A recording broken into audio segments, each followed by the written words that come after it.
या देवी सर्वभूतेषु शक्तिरूपेण संस्थिता नमस्तस्यै नमस्तस्यै नमस्तस्यै नमो नमः।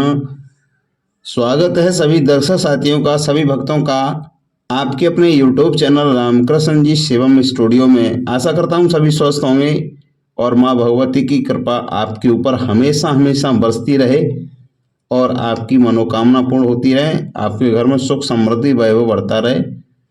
चलिए बात करते हैं आज चैत्र मास की कथा अध्याय 20 और श्रीमद् देवी भागवत महापुराण स्कंद 1 की अध्याय संख्या 15।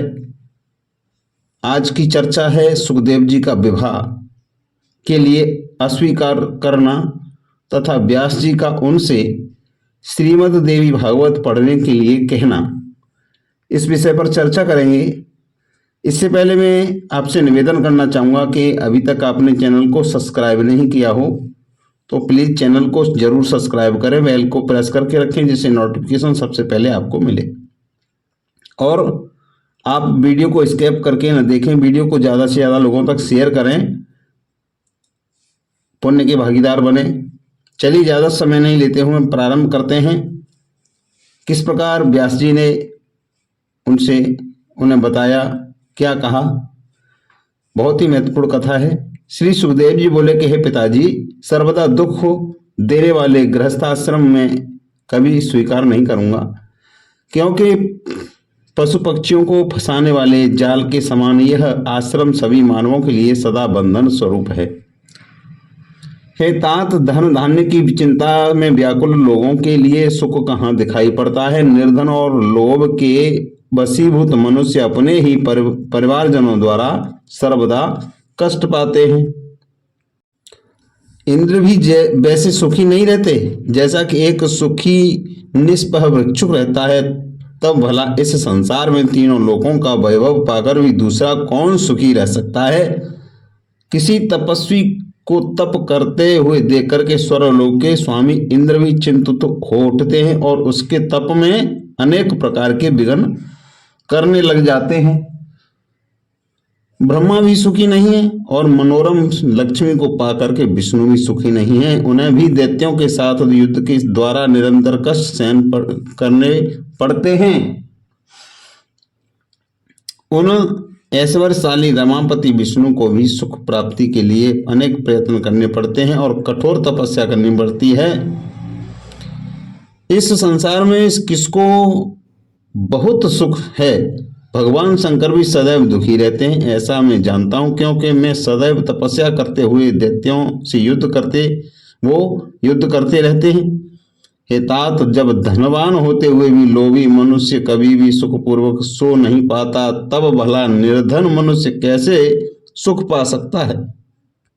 इसलिए हे महाभाग, यह जानते हुए भी आप अपने तेज से उत्पन्न पुत्र को दुखदायक और महाभयानक संसार में क्यों लगा रहे हो।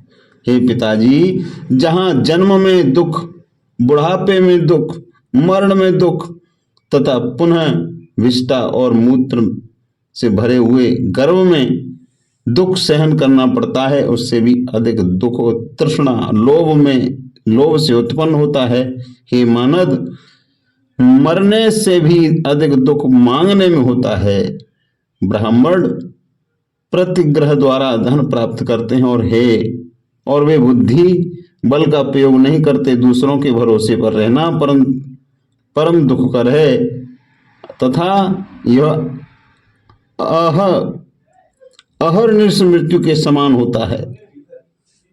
सभी वेद शास्त्रों का भलीभांति अध्ययन करके भी विद्वानों को धनिकों के पास जाकर सब प्रकार से उनकी प्रशंसा करनी पड़ती है। केवल पेट के लिए कोई चिंता की बात नहीं, उसे तो केवल पत्र फल एवं कंदमूल आदि से किसी भी प्रकार संतुष्टि पूर्वक भरा जा सकता है। हे पिताजी, भार्या पुत्र पौत्र आदि बड़े कुटुंब पालन में तो अनेक कष्ट सहने पड़ते हैं। ऐसी दशा में गृहस्थ को सुख कहाँ है। इसलिए हे तात, मुझे सुखदायी ज्ञान शास्त्र और योग शास्त्र का उपदेश कीजिए। संपूर्ण कर्म कांड में मेरा मन कभी नहीं लगता, अतः कर्म क्षय का कोई उपाय बताइए जिससे संचित प्रारब्ध और क्रियमाण तीनों प्रकार के कर्म फल नष्ट हो जाएं।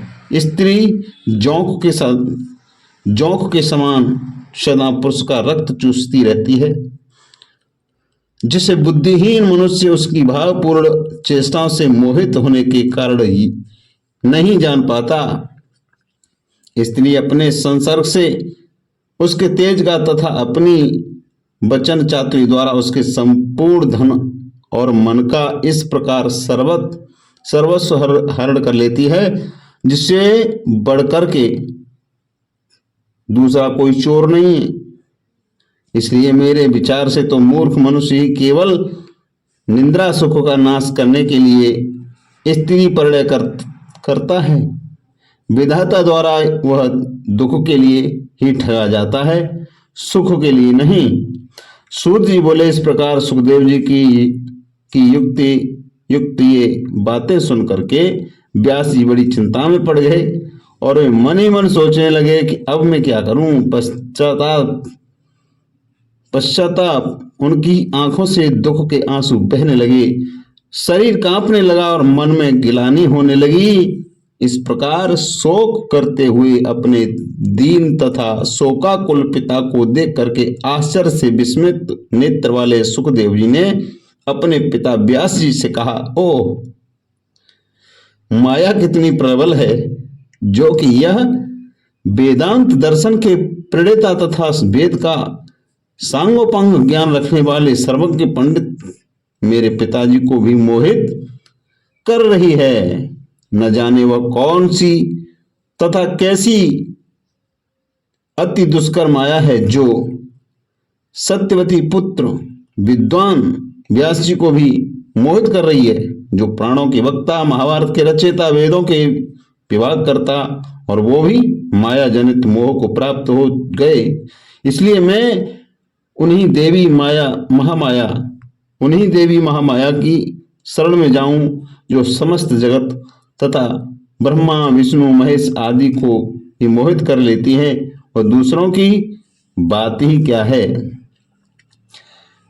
इन तीनों लोकों में कौन ऐसा है जो माया से मोहित न होता हो। उस माया ने जो ब्रह्मा आदि देवताओं को भी पूर्व काल में मोहित कर लिया था, अहो उस भगवती जगदम्बा के द्वारा रचित माया का बल तथा पराक्रम महान आश्चर्यजनक है। उन्होंने अपनी माया के प्रभाव से ही सर्वज्ञ और सर्वातंत्रयामी यानी परमात्मा को, ईश्वर को अपने बस में कर रखा है। पौराणिकों द्वारा कहा गया है कि व्यास जी भगवान विष्णु के अंश से उत्पन्न हुए, तथापि वे आज शोक सागर में इस प्रकार डूब रहे हैं जैसे समुद्र में भग्न जलयान वाला बड़े भरे समुद्र में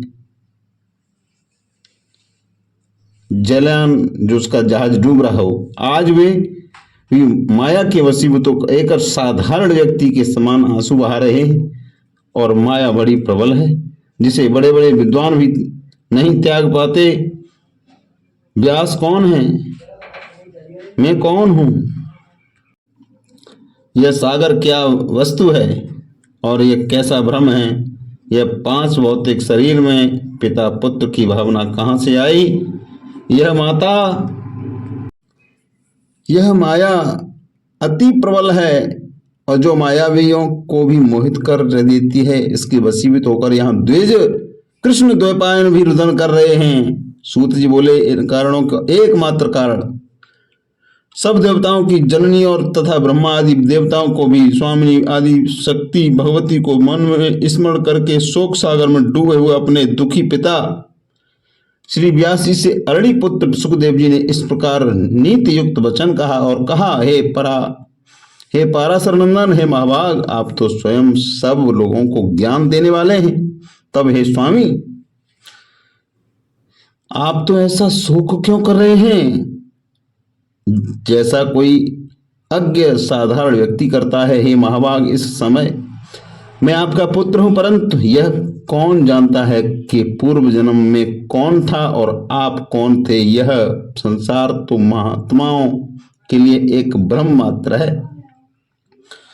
अतएव आप धैर्य रखें, विवेक धारण करें तथा मन से जो मन में खेद है वो खेद न करें। हे महामते, इसे मोह जाल समझकर आप शोक का परित्याग कर दें।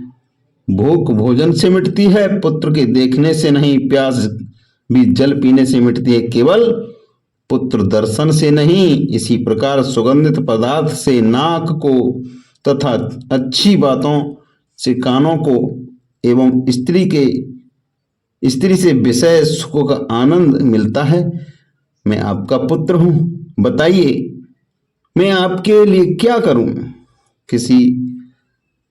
किसी समय अजीगर्त नामक ब्राह्मण ने धन लेकर के अपने पुत्र सुनहसेब को यज्ञ पशु के रूप में राजा हरिश्चंद्र के हाथ बेच दिया था। सुख का साधन केवल धन ही है, धन ही सुख की राशि है। अतः यदि आपको लोभ हो तो धन का संचय कीजिए। मैं आपका पुत्र हूं, अतः आपके सुख के लिए मैं क्या करूं। हे महावते, आप देवेज्ञ, अतः मैं, हे मुने, आप मुझे अपनी बुद्धि से ऐसा ज्ञान दीजिए जिससे मैं गर्भवास जनित महान भय से मुक्त हो जाऊं। हे पवित्रात्मन, इस कर्म भूमि में मनुष्य जन्म अति दुर्लभ है, उसमें भी उत्तम कुल में ब्राह्मण का जन्म, और वो भी और भी दुर्लभ है। मैं आबद्ध हूं, यह बुद्धि मेरे चित्त से नहीं हटती। संसार वासना जाल में इस उत्तरोत्तर बढ़ती हुई फंसती जाती है।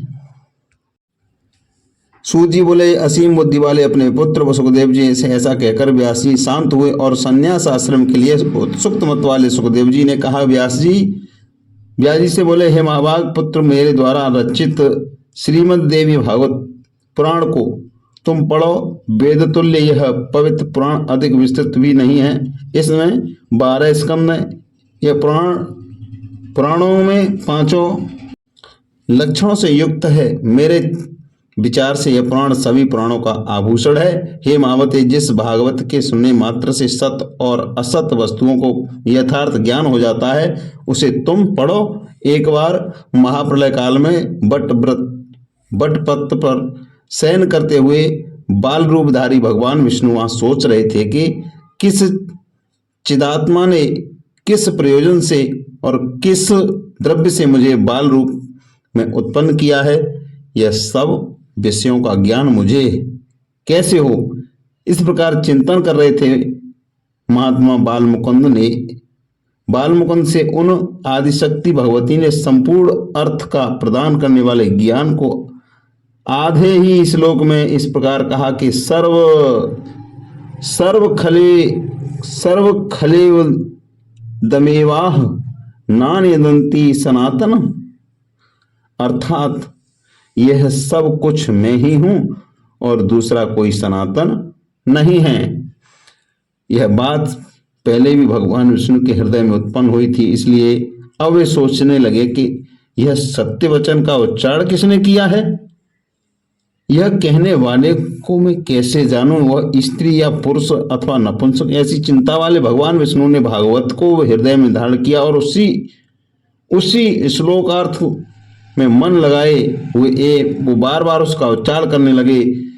इस प्रकार बट पत्र पर सोए हुए भगवान विष्णु चिंतातुर हो गए।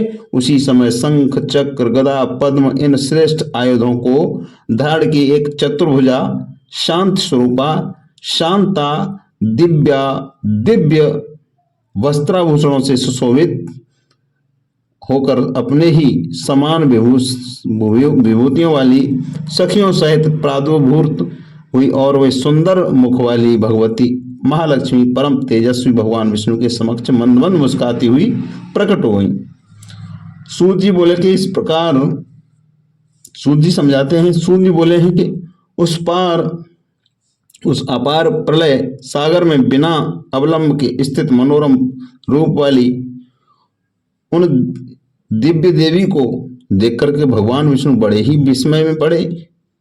वहां रति भूति बुद्धि मति कीर्ति स्मृति धृति श्रद्धा मेधा सुधा सुहा क्षुधा निंद्रा दया गति तुष्टि पुष्टि क्षमा लज्जा जृंभा नितंद्रा, ये शक्तियां अलग अलग रूप में उन महादेव जी के समीप सभी ओर खड़ी थीं।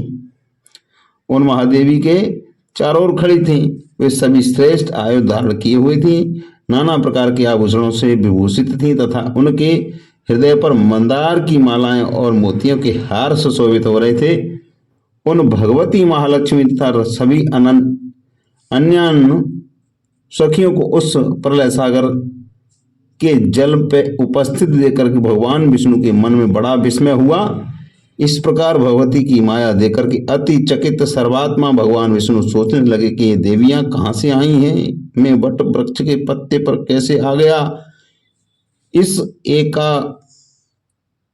एकारण महासागर में वट वृक्ष कहाँ से उत्पन्न हो गया, किसके द्वारा मैं सुंदर रूप वाला बालक बनाकर उस पर स्थापित किया गया हूं। यह मेरी माता तो नहीं है, अथवा यह कोई दुर्घट माया है।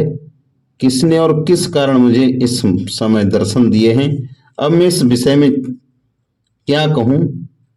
मैं यहाँ से कहीं चला जाऊं या मौन धारण करके बाल भाव से सावधान होकर के स्थित रहूं।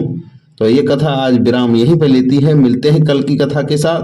तब तक के लिए आपने चैनल को सब्सक्राइब नहीं किया तो सब्सक्राइब करें, बेल को प्रेस करके रखें। मिलते हैं अगली कथा में। तब तक के लिए जय श्री कृष्णा, जय माता दी, जय माता दी।